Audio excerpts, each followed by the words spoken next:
வணக்கம் அன்பர்களே. அஸ்ட்ரோசிரி சேனல் வாயிலாக நான் உங்கள் அஸ்ட்ராலஜர் டாக்டர் சதீஷ். துலாம் ராசி அன்பர்களுக்கு இந்த சித்திரை மாதம் என்ன பலன் அப்படின்னு பார்க்கும் பொழுது, உங்க ராசி அதிபதியாக இருக்கக்கூடிய சுக்கிர பகவான் உச்ச பலத்தோட வலிமையா உட்கார்ந்துருக்கார். அப்போ உங்க ராசி அதிபதியோட பூர்வ புண்ணியஸ்தானத்தின் அதிபதியான சனி பகவானும் பாக்கியத்தை தரக்கூடிய புதன் பகவானும் இணைந்திருப்பது யோகத்தை தரக்கூடிய ஒரு நல்ல மாதம். குரு பகவான் 8ஆம் இடத்திலிருந்து 2ஆம் இடத்தை பார்க்கும்போது மறைந்துள்ள பணம் உங்களுக்கு கிடைக்கக்கூடிய அமைப்புகள் சந்தர்ப்பங்களை உருவாக்கும். 6, 8ஆம் அதிபதிகள் பரிவர்த்தனை பெற்று பரிவர்த்தனை யோகத்துடன் இருக்கின்ற காரணத்தால் திடீர் அதிர்ஷ்ட வாய்ப்புகள் வரும். என்ன அதிர்ஷ்ட வாய்ப்புகள்? தொழிலில் திடீர் ஒரு முன்னேற்றம் கொடுக்கும்.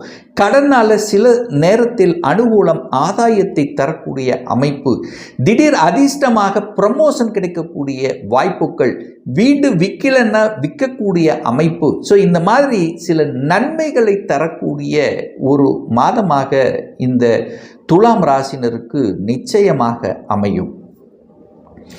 ராசி அதிபதி உச்சம், அதாவது ராசியாக இருக்கக்கூடிய சுக்கிரன் 6ல் போய் உட்கார்ந்துருக்கார். அப்போ நீங்கள் போய் 6ஆம் இடம் என்று சொல்லக்கூடிய எதிரி ஸ்தானத்தில் உட்கார்ந்துருக்கீங்க. அப்போ எதிரி என்பது உண்டு. கடன் ஸ்தானத்தில் உட்கார்ந்துருக்கீங்க, கடன் உண்டு. கடனுக்குள்ளே போவீங்க, ஒன்று கடனை அடைப்பது அல்லது கடனை வாங்குவது, இப்படி கடன் என்கின்ற அமைப்புக்குள்ளே இறங்கக்கூடிய தன்மை. குரு போய் 8ல் மறைஞ்சிருக்காரே, 8ல் மறைந்திருக்கக்கூடிய குரு பகவான் தனஸ்தானத்தை பார்க்குறார். மறைந்துள்ள பணம் உங்களுக்கு வரும், ஏதோ ஒரு வகையில் வரும். கொடுத்த பணம் ரிட்டர்ன் ஆகும் ஒரு சிலருக்கு. குரு 8லிருந்து 2ஆம் இடத்தை பார்க்கறதுனால தனத்துக்காக பணத்துக்காக நீங்கள் வெளியே செல்லக்கூடிய அமைப்புகள், உங்கள் ஊரை விட்டு வெளியே செல்லக்கூடிய அமைப்புகள். அப்போ என்ன?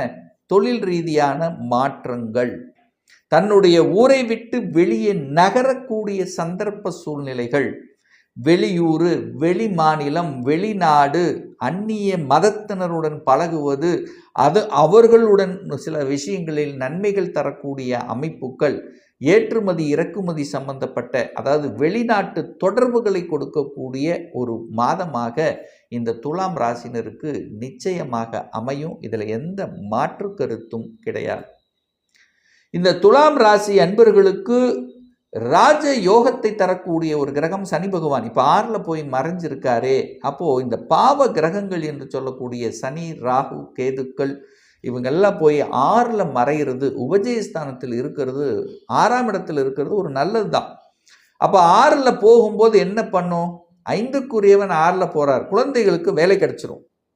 வீட்டுக்காக கடனை வாங்குவீங்க, ஒரு வீடு வாங்கக்கூடிய யோகம்ங்கிறது உண்டு. ஏன்னா 4ஆம் அதிபதி சனி அல்லவா, அவர் 6ல் போய் உட்கார்ந்துருக்கார். 4க்குரியவன் தனக்கு 3ல் போய் உட்கார்ந்துருக்கார், வளர்ச்சி ஸ்தானத்தில் உட்கார்ந்துருக்கார். அப்போ வீடு வாங்கக்கூடிய யோகம், வண்டி வாகனங்கள் வாங்கக்கூடிய யோகம், விவசாயத்தில் லாபங்கள் பெருகக்கூடிய அமைப்புகள், கல்வியில் மேம்பாடு, கல்விக்காக கடனை வாங்கக்கூடிய அமைப்பு, மேல் கல்விக்காக, அதாவது கல்விக்காக வெளிநாடு செல்லக்கூடிய பிராப்தங்கள். அப்போ கல்விக்காக கடன் வாங்கக்கூடிய நிர்பந்தம், சில சந்தர்ப்பங்களை உருவாக்கக்கூடிய ஒரு மாதமாக நிச்சயமாக இந்த துலாம் ராசினருக்கு அமையும். தாய் சார்ந்த விஷயங்கள், ஏன்னா 4ஆம் இடம் என்பது தாயை குறிக்கக்கூடிய இடம் அல்லவா. அப்போ தாய் என்கின்ற அந்த ஸ்தானத்தினுடைய அதிபதி 6ல் போய் உட்கார்ந்துருக்கார். அப்போ தாயினுடைய ஹெல்த்தை கொஞ்சம் பார்த்துக்கணும் அப்படின்னு அர்த்தம். அப்போ 4 என்பது தாய், 6 என்பது நோய் ஸ்தானம்ங்கிறதுனால தாயினுடைய ஹெல்த்து ரொம்ப ரொம்ப அவசியம். உங்களுடைய சுகஸ்தானாதிபதி 6ல் இருக்கார், சுகத்தை கெடுத்துக்க கொள்ளக்கூடாது. சரியான உடற்பயிற்சி, சரியான உணவு கட்டுப்பாடு இந்த துலாம் ராசி அன்பர்களுக்கு இன்றியமையாதது என்பதை மனதில் ஆழமாக பதித்து வைத்துக் கொள்ளுங்கள். குழந்தைகளால் அனுகூலம் ஆதாயம் உண்டா? குழந்தை பாக்கியம் கிடைக்குமா கிடைக்காதா?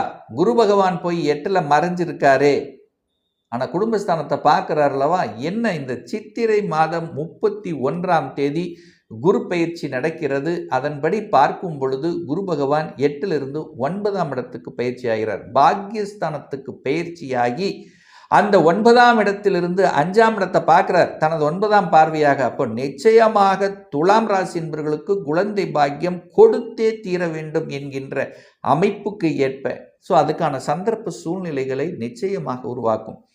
எவ்வளவு அலைச்சல் திருச்சல் டென்ஷன், குழந்தை பாக்கியம் கிடைக்கல, குழந்தை பிறந்தாலும் அதில் ஒரு சில தொந்தரவுகள், குழந்தைகளால் அனுகூலம் ஆதாயம் இல்லாமல், குழந்தைகளோட சில கருத்து வேறுபாடுகள், குழந்தைகளினுடைய ஹெல்த்தில் தன் பேச்சை கேட்கல, நல்லா படிக்கலை, இந்த மாதிரி ஏதாவது ஒரு ரூபத்தில் குழந்தைகளால் ஒரு ஈக்கனை வைத்து கொண்டு குழந்தைகளால் ஒரு மன கஷ்டங்களை அனுபவித்து கொண்டிருந்த அல்லது குழந்தைகள் உங்களை விட்டு வெளியில் போய் இருந்து படிக்கக்கூடிய தன்மை, இப்படி ஏதாவது ஒரு கஷ்டங்களை அனுபவித்து கொண்ட இந்த துலாம் ராசி என்பர்கள் இந்த சித்திரை மாதத்தின் இறுதியிலிருந்தே குழந்தைகளோடு ஒரு நல்ல அந்நோன்யத்தை கொடுக்கக்கூடிய, குழந்தைகளால் நல்லவைகள் நடக்கக்கூடிய, உங்களால் குழந்தைகளுக்கும் குழந்தைகளால் உங்களுக்கும் நல்ல பல அனுகூல மேன்மைகளை கொடுக்கக்கூடிய அமைப்புங்கிறது பிரகாசமாக இருக்கிறது இந்த துலாம் ராசி அன்பர்களுக்கு. திருமணம் சார்ந்த விஷயத்தில் சில தொந்தரவுகள், ஏன்னா குரு பலன் இல்லை. நிறைய துலாம் ராசி என்பவர்களுக்கு திருமணம் ஆகலை அல்லது ஏதோ ஒரு குழந்தை ரீதியில் பிரச்சனை, திருமணம் ஆகியும் குழந்தை செல்வம் கிடைக்கல, இந்த மாதிரி திருமணமே ஆகலை அப்படிங்கிற ஒரு கவலைங்கிறது இருந்து கொண்டு தான் இருக்கும். அதெல்லாம் மாறப்போகிறது. இந்த சித்திரை மாத தொடக்கத்தில் இருந்தே உங்களுக்கு நல்லவைகள் நடக்கக்கூடிய, ஏன்னா லாபாதிபதியாகி இருக்கக்கூடிய சூரியன் 7ஆம் இடமான திருமணஸ்தானத்தில் வந்து அமர்ந்து கொண்டு உங்கள் ராசியை பார்க்கும்போது தன்னம்பிக்கையை வளர்த்தும், அதிகாரத்தை வளர்க்கும். நீங்கள் நினைத்த மாதிரி அதுக்கான வரன் அமைய பெறும். குரு 9ஆம் இடத்துக்கு போயிடுறார்.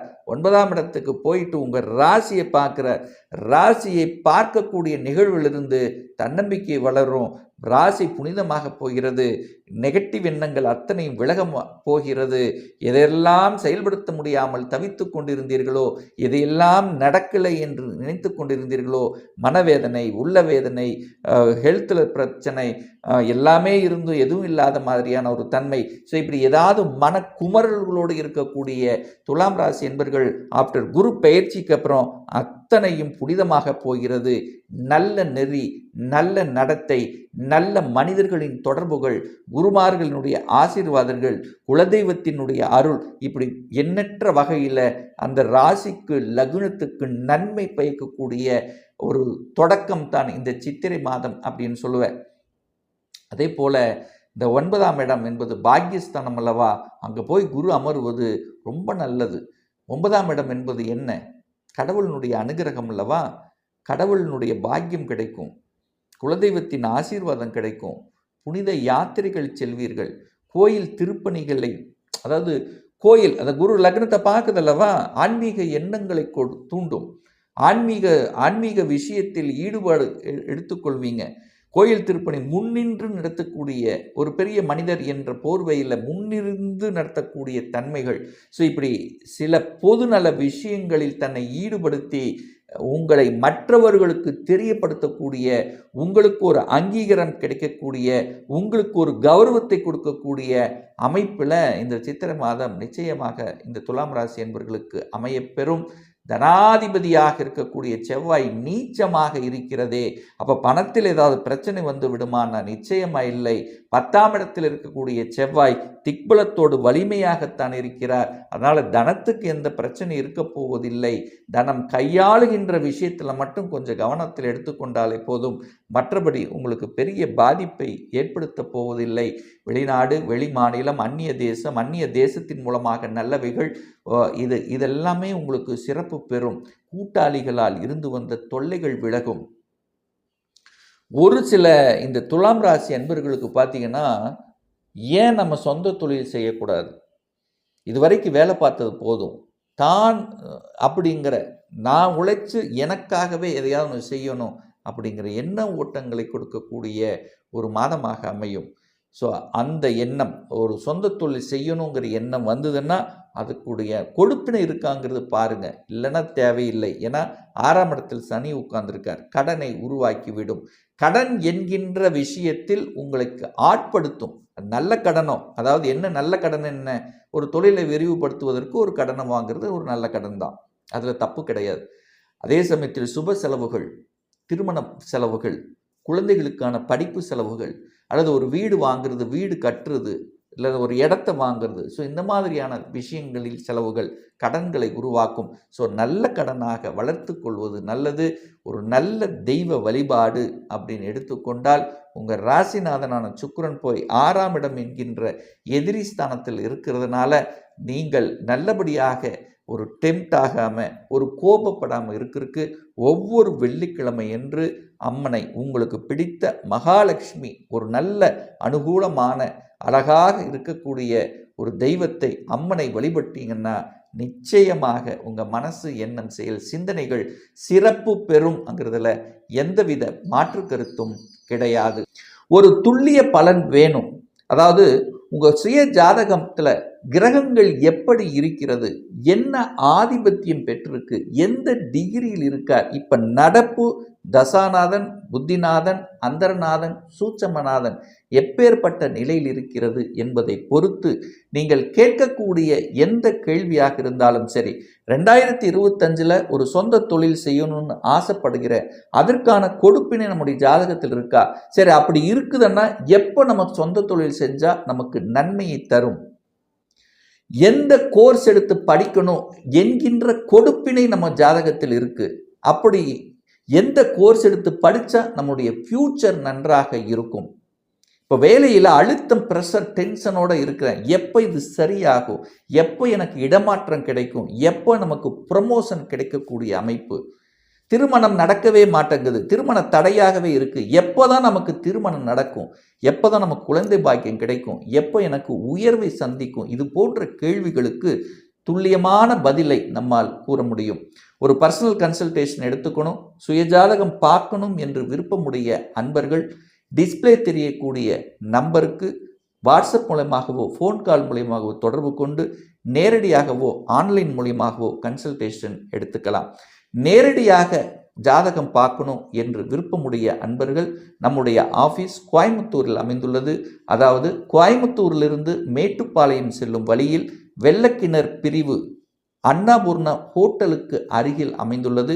பிரியர் அப்பாயின்மெண்ட் வாங்கிட்டு நேரடியாக கன்சல்டேஷன் எடுத்துக்கலாம். ஆன்லைன் மூலமாகவும் நீங்கள் வாட்ஸ்அப்பில் அனுப்பிச்சு உங்கள் பெயரையும் தற்போது வசிக்கும் இடத்தை குறிப்பிட்டு ஆன்லைன் மூலமாகவும் கன்சல்டேஷன் எடுத்துக்கலாம். நிச்சயமாக இந்த பதிவு ஏதாவது ஒரு ரூபத்தில் உங்களுக்கு யூஸ்ஃபுல்லாக இருக்குங்கிறதுல எந்தவித மாற்று கருத்தும் கிடையாது.